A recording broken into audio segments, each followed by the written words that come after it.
On peut dire que Talfesa aussi use beaucoup de la démystification. Oui, tous les stéréotypes du genre autobiographique sont triturés par une imagination qui est effectivement portée sur la démystification, qui s'ingénie à dégonfler ces stéréotypes de toutes les manières possibles. Ainsi, le retour auprès de la famille après plusieurs mois de pensionnat, qui ailleurs serait évoqué en termes de retrouvailles joyeuses, de reconquête de l'unité perdue, de paix recouvrée, que sais-je, eh bien, ce retour dans notre autobiographie particulière, donc, est traité ainsi. L'auteur raconte qu'en descendant de la calèche qui le ramenait de la gare jusqu'à la place de l'Indépendance à Mjez-el-Beb, il est, écrit-il, reçu par une tannée avec une cravache en nerf de bœuf.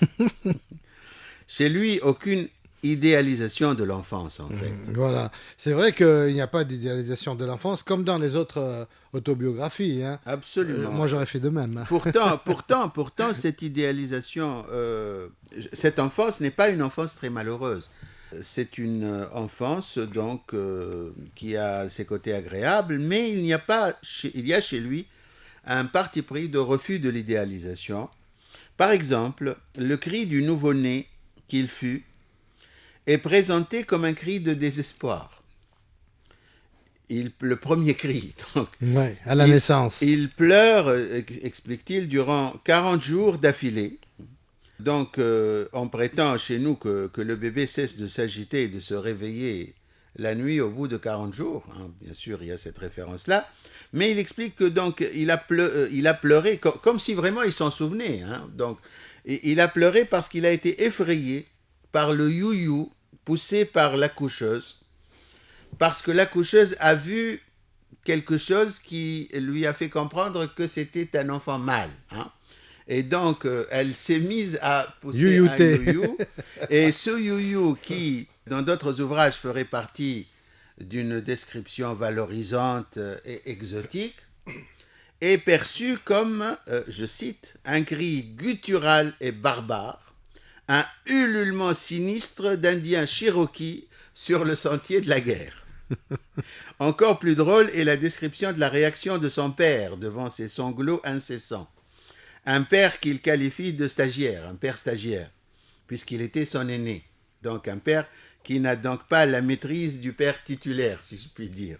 Pas encore. Oui, parce que le père titulaire est expérimenté, il a déjà eu un enfant.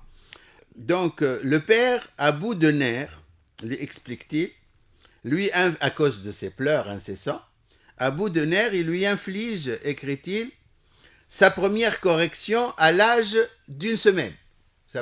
Il reçoit sa première correction à l'âge d'une semaine. On imagine la scène. Évoquant cette correction... On imagine qu'il s'en souvient. Évoquant cette correction précoce, bien sûr, il exagère. Oui. Évoquant cette correction précoce, appelée plus tard à se renouveler souvent, il se réfère à une scène très comique de l'enfant de Vallès. C'est un lecteur. Ça se voit quand on le lit, c'est quelqu'un qui aime lire, qui adore lire.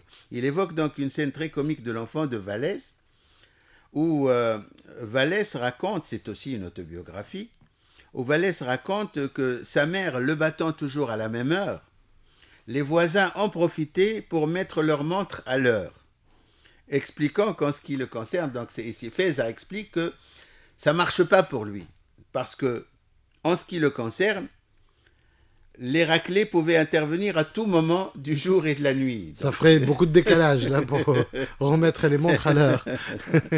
Samir, on va s'arrêter ici parce que le temps passe très vite. On va parler la semaine prochaine du choix du comique justement qui s'oppose à cette idéalisation de l'enfant, si tu veux bien, dans cette œuvre de Tahar Feza. Absolument. Une chanson en quelques mots.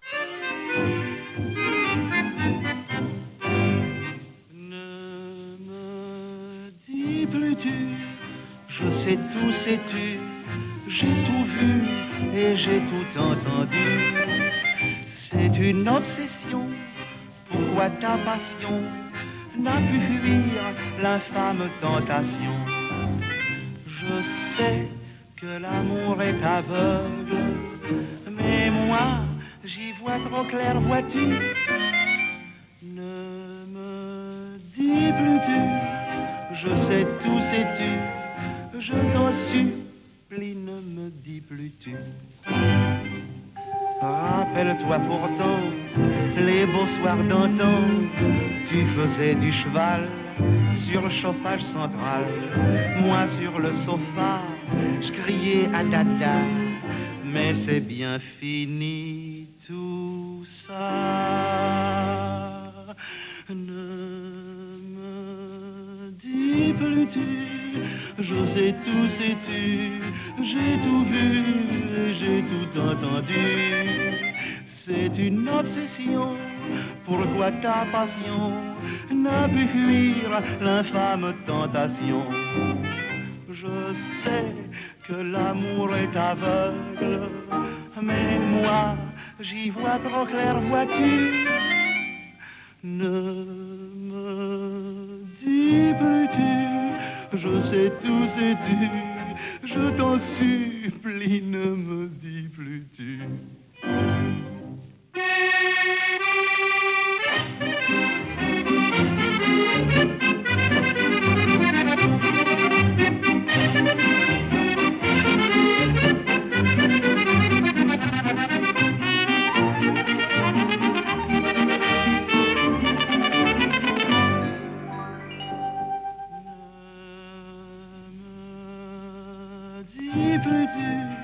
Je sais tout, sais-tu, je t'en supplie, ne me dis plus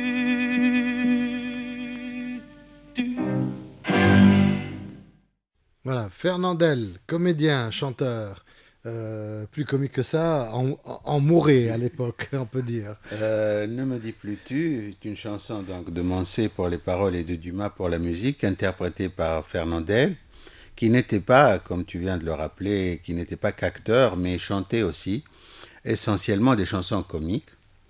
Ici, ce qui relève de cette veine comique, c'est juste une évocation loufoque du bonheur amoureux passé.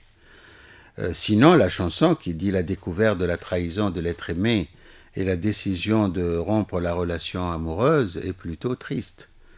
Ainsi, on retrouve en quelque sorte, avec cette chanson de Fernandel, mais autrement, la thématique classique dans la poésie et la chanson, la thématique du clown qui rit devant le public et pleure dans son fort intérieur.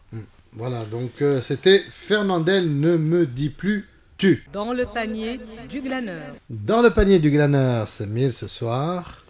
Alors, c'est peut-être la fin de ces phrases écrites par des femmes pour parler des hommes. La dernière, c'est celle de Caroline Amerlin, qui dit ceci. « Un mari, c'est le gars qui vous soutient dans tous les problèmes que vous n'auriez pas eus si vous ne l'aviez pas épousé. » Voilà, c'est clair et net, mesdames. Merci, Samir. À la semaine prochaine pour parler encore de Tarfeza. Bonne soirée.